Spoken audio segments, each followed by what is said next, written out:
Hello friends, veterans, नमस्कार। कल आपने देखा कि भारत सरकार ने ओआरओपी का नोटिफिकेशन निकाल दिया। ये बिल्कुल एकदम अप्रत्याशित था और हतप्रभ करने वाला भी था, क्योंकि सोच नहीं रहे थे कि माननीय सुप्रीम कोर्ट में जब केस चला हुआ है तो इस प्रकार की कोई न्यूज आएगी, लेकिन आई। जिस समय ये नोटिफिकेशन आया, वायरल हुआ, उस समय मैं सुप्रीम कोर्ट की साइट पर ये देख रहा था कि केस लिस्ट हुआ या नहीं। उसी समय एक व्हाट्सएप आता है और नोटिफिकेशन की कॉपी आ जाती है। कईयों के फ़ोन भी आए। हमने बोला देख तो हम भी रहे, लेकिन जो डीएसडब्ल्यू की साइट है या ओआरओपी है, जहाँ ये आना चाहिए था वहाँ नहीं था। मैंने ऐसा तो नहीं किसी ने प्रैंक कर दिया हो, जैसे जो डीआर के लेटर निकाल करके लोग कर देते हैं। फिर मैंने जब सर्कुलर्स में जाके देखा तो वहाँ लेटर हिंदी में और इंग्लिश में दोनों में था। बड़ी खुशी की बात थी। लेकिन ये जो कुछ भी हुआ बहुत अच्छा हुआ, और हमारे जो सैनिक थे बहुत खुश थे, पूर्व सैनिक, और सभी धन्यवाद देने लगे। हम भी भारत सरकार को, वर्तमान भारत सरकार को नोटिफिकेशन निकालने के लिए तहे दिल से धन्यवाद देते हैं। और जो ओआरओपी की टेबल आए वो सही प्रकार से आए, लोगों को ये बताएं हाँ कि बहुत गंभीर होकर के ये नोटिफिकेशन निकाला है। इस नोटिफिकेशन में कुछ बातें हैं, मैं आपको बताऊंगा, लेकिन उससे पहले एक मैं ये पीएमआर केस वालों के बारे में बता देता हूं कि आपके लिए जो 3 रूल दे रखे हैं, जेसीओज, वारंट ऑफिसर और सिपाही से लेके हवलदार तक, और ऑफिसर्स के लिए तो आता ही है, वो 16B ऑफिसर्स के लिए आपका नहीं है। वो 3 रूल तो दे रखे। पहला जेसीओज के लिए है, दूसरा वारंट ऑफिसर और समकक्ष अधिकारी जो नेवी के उनके लिए है, और तीसरा सिपाही से लेके हवलदार तक है। जो उसमें लिखा हुआ, यदि वो आपके डिस्चार्ज बुक में लिखा हुआ है तो आप पीएमआर में आते हो। अदरवाइज उससे इधर उधर थोड़ा भी अलग लिखा हुआ है तो आप पीएमआर में नहीं आते हो। अब मैं आपको कुछ डॉट्स को मिलाऊंगा, क्योंकि ये नोटिफिकेशन जो आया है ये बड़ा ही विस्मित करने वाला है। पहली बात तो यह है कि जब इस नोटिफिकेशन को मैंने 7/11/2015 के नोटिफिकेशन से मिलाया तो कुछ उसमें मुझे अंतर दिखाई दिए। अब इन अंतरों का मतलब क्या होता है? पहला मतलब तो यह था कि प्रेसिडेंट इज प्लीज्ड, यानी ओआरओपी का नोटिफिकेशन निकालने के लिए इस बार प्रेसिडेंट की अनुमति ली गई। फाइनेंस डिवीजन ऑफ एमओडी 30/12/2022 के लेटर का संदर्भ दिया गया, यानी जो एमओडी का फाइनेंस डिवीजन है उसके यहां से इन्होंने 30/12/2022 को अनुमति ले ली थी, उनका पत्र की। और जो कॉपी गई हुई है, पहले वाले नोटिफिकेशन में कॉपी गई थी एज पर स्टैंडर्ड लिस्ट डिस्ट्रीब्यूशन। इस वाले नोटिफिकेशन की कॉपी गई हुई है एज पर standard list distribution, AFA pension और सीजीडीए। यदि इसकी कॉपी सीजीडीए को गई हुई है तो वहां काम टेबल बनाने का शुरू हो गया, क्योंकि सीजीडीए के नीचे पीसीडीए आता है। अब ये जो कुछ भी हुआ ये कैसे हो गया कि माननीय सुप्रीम कोर्ट में केस पड़ा हुआ है और जो सुप्रीम कमांडर है फोर्सेज के, उनकी अनुमति लेकर के ये निकाल दिया गया। ये कहीं ऐसी चीज तो नहीं है कि कुछ योजनाबद्ध तरीके से किया जा रहा हो। तो पहले तो मैं यहां पे अपनी पीठ थपथपाऊंगा। अब मुझे पता नहीं ये प्लान तरीके से हुआ या ऑटोमेटिक हो गया या ऊपर वाले का आशीर्वाद था। आपको पता है 23 तारीख को सुबह में कहता हूं कि स्पर्श को इसलिए रोका गया है ताकि ये ओआरओपी को लागू कर सके, और शाम को 23 तारीख को इसकी टेबल्स आ जाती हैं।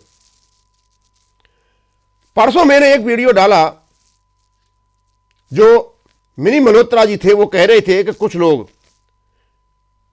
इसके लिए कोर्ट में जा चुके हैं जो एक मुश्त एरियर की मांग कर रहे हैं। कोर्ट में जाने का मतलब इसको रोकना।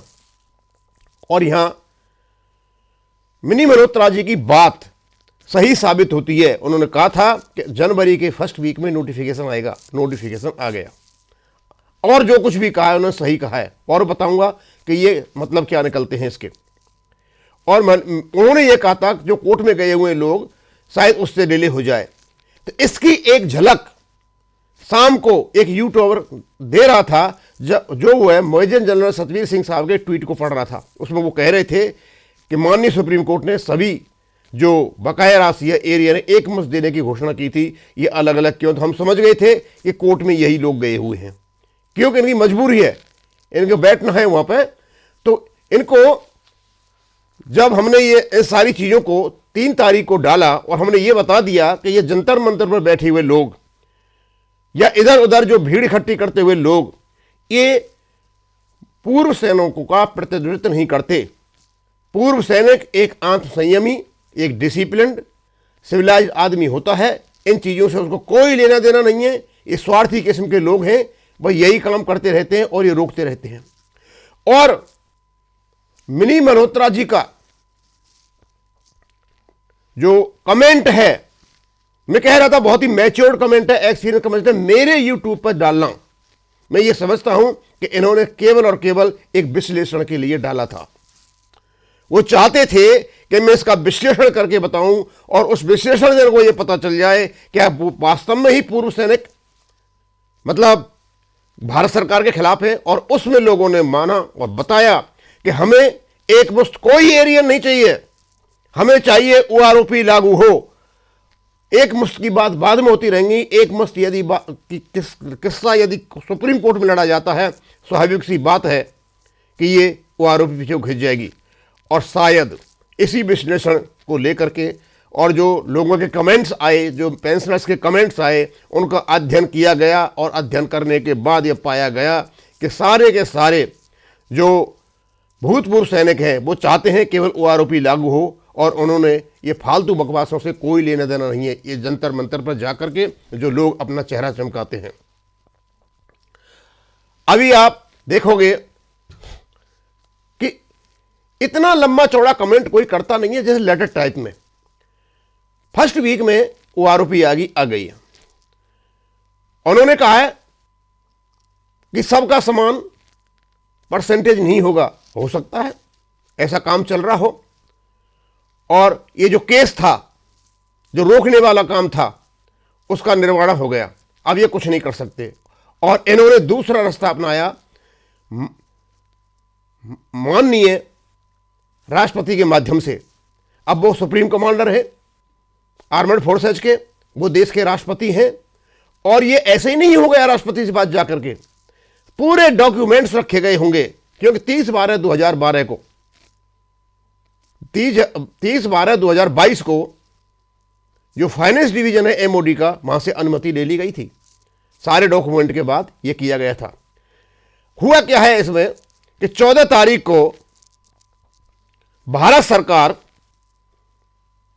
ऑनरेबल सुप्रीम कोर्ट जाती है। 17 तारीख को इनका केस रजिस्टर्ड हो जाता है। आशा यह की जा रही थी कि यह बहुत अर्जेंट केस था, इसकी सुनवाई लिस्ट हो जाएगी, यह केस लिस्ट हो जाएगा। लेकिन इसको लिस्ट ना करके जो सुप्रीम कोर्ट के जजेस थे छुट्टी पर चले गए। और यह देखा गया कि 2 तारीख को जब खुलेगा उस समय क्या होता, उस समय भी इन्होंने इसको लिस्टिंग पर नहीं लिया। और उसके बाद इन्होंने एक लिस्टिंग डाली जो यहां पर लगी हुई है। यह है इनका स्टेटस और स्टेज। यह है इसको pending motion hearing fresh for admission civil case tentatively case में be listed on likely to be listed on 9 January 2023 को ये शायद लिस्ट हो सकता है। ये कंप्यूटर जनरेट थी, आगे भी जा सकता है, पीछे भी हो सकता है, ये कहीं भी जा सकता है।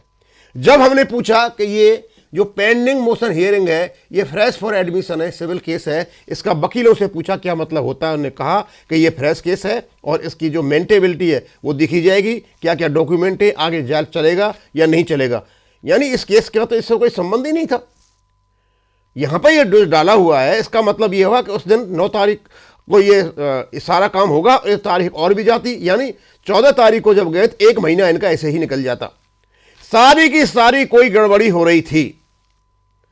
इस केस को रोकने के लिए, ओआरओपी को रोकने के लिए जो लोग माननीय सुप्रीम कोर्ट में गए थे कि एक मुश्त एरियर देने के लिए, वो भी किसको रोकने की एक साजिश थी। हमारे यूट्यूब पर जो कमेंट आए हुए लोगों के ओआरओपी की नोटिफिकेशन आने के बावजूद भी कि मोदी को हटाओ, ये हो गया वो हो गया, इसका मतलब ये हुआ कि इस ओआरओपी के नोटिफिकेशन से बहुत सारे लोग खुश नहीं हैं। और ये केवल और केवल एक ही चैनल ऐसा है जो पूर्ण रूप से सत्यनिष्ठा के साथ विश्लेषण करता है। हमें इस विश्लेषण को करते रहेंगे। और इसीलिए मिनी मल्होत्रा जी ने मेरे यूट्यूब चैनल पर पूरा का पूरा लेटर टाइप में वो डाला था क्या क्या होने जा रहा है। 140 टेबलें बनेंगी, 30 जून तक का एरियर काउंट हो चुके हैं, एरियर वहां पर चले हुए हैं, और केवल ये केस की वजह से प्रॉब्लम हो रही थी। ये स्टडी किया गया, यदि केस ने इसको अटका दिया तो भारत सरकार की किरकिरी होगी। इन्होंने दूसरा रास्ता अपनाया और रास्ता अपना करके इन्होंने नोटिफिकेशन निकाल दिया। नोटिफिकेशन निकाल करके सीजीडीए को टेबल भी दे दी और सीजीडीए अपना काम करेगा। अब क्या होगा, यानी कोर्ट में केस है, अब क्या होगा? कुछ नहीं होना है, प्रक्रिया इंप्लीमेंटेशन की शुरू हो गई है कि कोर्ट तो इसमें कुछ करेगा नहीं। कोर्ट ऑलरेडी इस नोटिफिकेशन को वैलिड मान चुका है, कानूनी तौर से सही है। और जो सुप्रीम कमांडर है आर्मड फोर्सेज के या देश के राष्ट्रपति हैं, उन्होंने इसको निकाला है। अब इस पर कानून कुछ भी नहीं कर सकता, ये रोक भी नहीं सकता। बस ये है कि स्वतः संज्ञान लेकर के कोर्ट ऑफ कंटेम्प्ट कर सकता है भारत सरकार पर कि भाई तुमने लागू क्यों नहीं किया, तो उसका कोई फर्क नहीं पड़ता है। कुछ पेनल्टी होती है वो चली जाती है, या थोड़ी डांट फटकार पड़ जाती है, सरकारों को कोई जेल में नहीं भेजता है। मतलब ये मामला अब क्लियर हो गया। अब माननीय सुप्रीम कोर्ट में इसकी सुनवाई शायद 9 तारीख को ही खत्म हो जाएगी, जब दे रखा है 9 जनवरी 2023। लेकिन जो काम होना था वो शुरू हो चुका है। सीजीडीए को नोटिफिकेशन भेजा जा चुका है। सीजीडीए ने अपना इंटरनल लेटर के माध्यम से पीसीडीए को सारी बातें बता दी होंगी और इनका सब कुछ काम तैयार है। लेकिन हम बताना चाहेंगे कि आपके व्यूज बहुत इंपॉर्टेंट होते हैं, हमारा विश्लेषण भी बहुत इंपॉर्टेंट होता है। ये भारत सरकार के पास जाता है, उससे वो देखते हैं कि वास्तव में हमारे जो एक्सर्विसमैन है क्या सोचते हैं। कुछ लोग अभी भी हैं वो चाहते हैं ये नहीं हो, क्योंकि इनको तो जा कर के जंतर मंतर पर अपनी शक्ल दिखानी है, वहाँ चेहरा चमकाना है। क्योंकि हमको पता तो चल गया था कि इस एप्लीकेशन को, इस याचिका को डालने वाले कौन है, जब एक मुश्त एरियर के लिए ट्वीट के माध्यम से कहा जा रहा था और उसका प्रसारण किया जा रहा था। खैर एनीवे, हम खुश हैं कि नोटिफिकेशन आ चुका है, प्रक्रिया चालू हो चुकी है, अब इसको कोई भी नहीं रोक सकता है। और मिनी मल्होत्रा जी का कमेंट जो एक लेटर के रूप में मेरे चैनल पर था, 100% सही है। ये लोग माननीय सुप्रीम कोर्ट में एक मुश्त एरियर के लिए गए हैं, क्योंकि इसकी झलक एक ट्वीट ने हमको दिखा दी है। वो झलक कल यूट्यूब पर आ रही थी, एक मुश्त एरियर की बातें में हो रही थी। इसका सीधा सीधा मतलब है, इन लोगों को यही पता नहीं था कि माननीय सुप्रीम कोर्ट में केस होते हुए भी मोदी सरकार नोटिफिकेशन ले आएगी। लेकिन नोटिफिकेशन वो माननीय राष्ट्रपति के माध्यम से ला करके और इनको सबको धाराशाही कर दिया है। ये अब कहीं के भी नहीं रहे हैं, इनकी सारी चालें अब खत्म हो चुकी हैं। अब ओआरओपी लागू होगी।